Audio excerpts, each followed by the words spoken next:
tozala lisanga tozala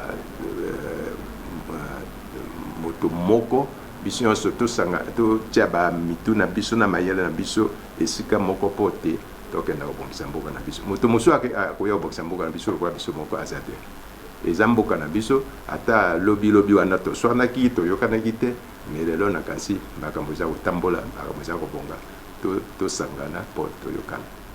Mais ça a été mal vu, papa, parce qu'on a dit que l'ambassadeur, son excellence, ne veut pas que nous puissions voyager. Nous souffrons ici en Afrique du Sud. Il ne fait rien pour les Congolais. Il y a des Congolais, par exemple, qui meurent. Il ne montre pas sa volonté. Est-ce que toutes ces histoires-là, est-ce que cela est vrai? Comment, lorsque les gens contactent l'ambassade, s'il y a un Congolais qui a un problème, ils étaient là dehors, mais à vous entendre, vous avez arrangé, c'est vous qui avez arrangé pour que le Congolais volontaire rentre au pays avec une enveloppe pour s'installer. Il y en a qui aimeraient rentrer de façon volontaire dans leur pays. Nous, on leur facilite cette rentrée-là. Qu'est-ce que nous faisons? Nous établissons le document qui s'appelle le tenant-lieu des passeports. Et au moment où nous parlons, il y a au moins une centaine de Congolais qui rentrent au pays par semaine. Donc, moi, en tant qu'ambassadeur, je ne peux pas dire que non, Congolais, ne rentrez pas chez vous, je préfère que vous alliez au Canada, que vous alliez en Australie. Pour quelle raison? Moi, je dois encourager mes compatriotes de rentrer chez eux. Et aujourd'hui, nous avons des cadres, des jeunes cadres congolais qui travaillent en Afrique du Sud. On a besoin d'eux au pays. Mais quand on a commencé à attaquer l'ambassade, parce que les combattants disaient que nous étions des collabos, c'est-à-dire collaborateurs de l'ancien régime, on nous attaquait, on ne pouvait plus aller dans les communautés pour leur fournir cette assistance. Donc, c'est là où même ma voiture était attaquée. Exactement, je me rappelle. L'ambassade ici a été presque détruite. Donc, comment voulez-vous aller vers les gens qui vous attaquent, qui veulent brûler votre voiture, et ainsi de suite? On ne peut pas.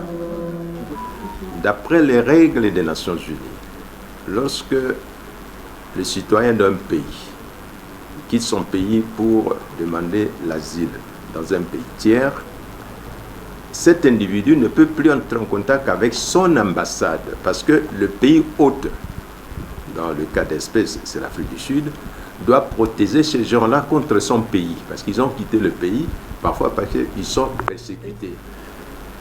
Il y a des Congolais qui viennent, ils vendent le coupon retour parce qu'ils ont l'intention de rester en Afrique du Sud. Mais le coupon retour de l'avion porte son nom. S'il vend ça à quelqu'un d'autre, c'est-à-dire cette personne doit acquérir le nom qui se trouve dans le coupon retour et ils viennent demander un tenant-lieu qui va porter le nom d'une autre personne et pas le nom de la personne qui voyage. Okay. Mais en tant qu'ambassade, nous ne pouvons pas vous faire voyager avec un faux nom. Alors, quand on parle de... Nous assistons de temps en temps, il y a des jeunes Congolais qui meurent, qui sont de Yoville, qui sont ici à Sanissa, bon, il meurt, il n'a pas de parents, il n'a personne.